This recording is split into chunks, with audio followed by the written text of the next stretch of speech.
What's up, everyone? This is the Entertainverse. Welcome to my latest movie review, which will focus on the American superhero film The Fantastic Four: First Steps. The film was directed by Matt Shakman from a screenplay by Josh Friedman, Eric Pearson, and the team of Jeff Kaplan and Ian Springer.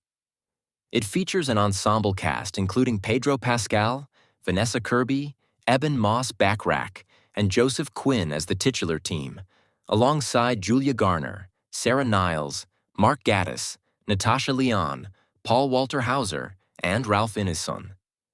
Comic books constantly try to lure first-time readers by renumbering a long-running series with a new #1 issue.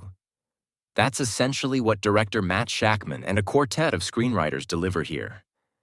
You don't need to bring knowledge of literally any other MCU character in with you. Just a desire to watch a dude with an intergalactically goofy hat demand to be given a newborn baby, or else he'll eat the Earth. Please note, the Earth here is not the Earth seen in the rest of the MCU. The multiverse has become a storytelling crutch big enough to help a hobbled Tyrannosaurus. This time, it allows for a 1960s-esque America populated with only the Fantastic Four as its defenders. The astronauts turned superheroes were given elemental powers by cosmic rays while in space and became celebrities, prior to the point that we joined them in this tale. We may have adopted dangerously regressive attitudes on many things as a society, but we no longer need a whole movie for an origin story is something like progress, right? Sue Storm, Vanessa Kirby, and her husband, Reed Richards, Pedro Pascal, find out that they're about to have a child who is apparently irresistible to planet-devouring dudes. Sue's brother, Johnny, Joseph Quinn, and Reed's best buddy, Ben Grimm, Eben Moss-Bachrach, are generally hyped about the new addition. They are less excited when a shiny metal surfboarder, Julia Garner, shows up in Times Square and tells them that Galactus, Ralph Ineson, is on his way to munch Earth to death. He will only opt not to binge our planet if Reed and Sue hand over itty-bitty baby Franklin, who Galactus casually mentions was born with powers close to something like a god. The family does not want to surrender the infant to the giant space nightmare, even if the math works out, as Reed notes. What's nice is that the movie operates as a coherent, straightforward film.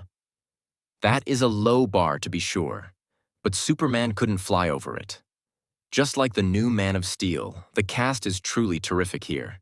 They just needed to be given more space and latitude to do stuff.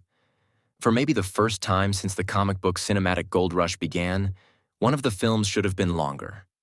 Fantastic Four could have used another half hour or so to spend time with these truly enjoyable characters. Everything reads like Cliff's Notes, highlighting personality traits that audiences need to actually see in order to fully fall in love. The film runs through a checklist of Fantastic Four components more than it builds them organically. Johnny's womanizing? Mentioned. Ben's isolation and sadness? Hinted at. Sue's struggle with her husband's emotional frigidity? Alluded to. Reed's genius and responsibility complex potentially pushing him towards ethically ambiguous decision-making? Explicitly referenced. What makes Marvel's first family fantastic isn't repeated statements about the importance of family. My goodness, there are a lot of those, though. In particular, Kirby's promotion of traditional family values here evokes another role of hers. In Dame Christopher Nolan's Tenet, when her character is told that the world's population is about to be blinked out of reality, she asks, "Including my son?" To be clear, family is good has been the central thesis for the team since it was dreamed up by Jack Kirby and Stan Lee decades ago. It just would have been nicer to see they do more family stuff than to sourly discuss the globe-smooshing catastrophe. There is a scene in space when the squad first confronts Galactus. That is A+ perfection. Keeping up that breakneck pace isn't possible for budgetary reasons, but it is what makes the comics sing. Watching Sue, Reed, Johnny, and Ben stumble through various sci-fi shenanigans is so much more enjoyable than limiting them to one extinction-level event. But those are the MCU rules. No time for small adventures when the box office calls. The on-screen text promising the group's return in Avengers. Doomsday is expected and only disappointing because they could use more space to shine. Fantastic Four.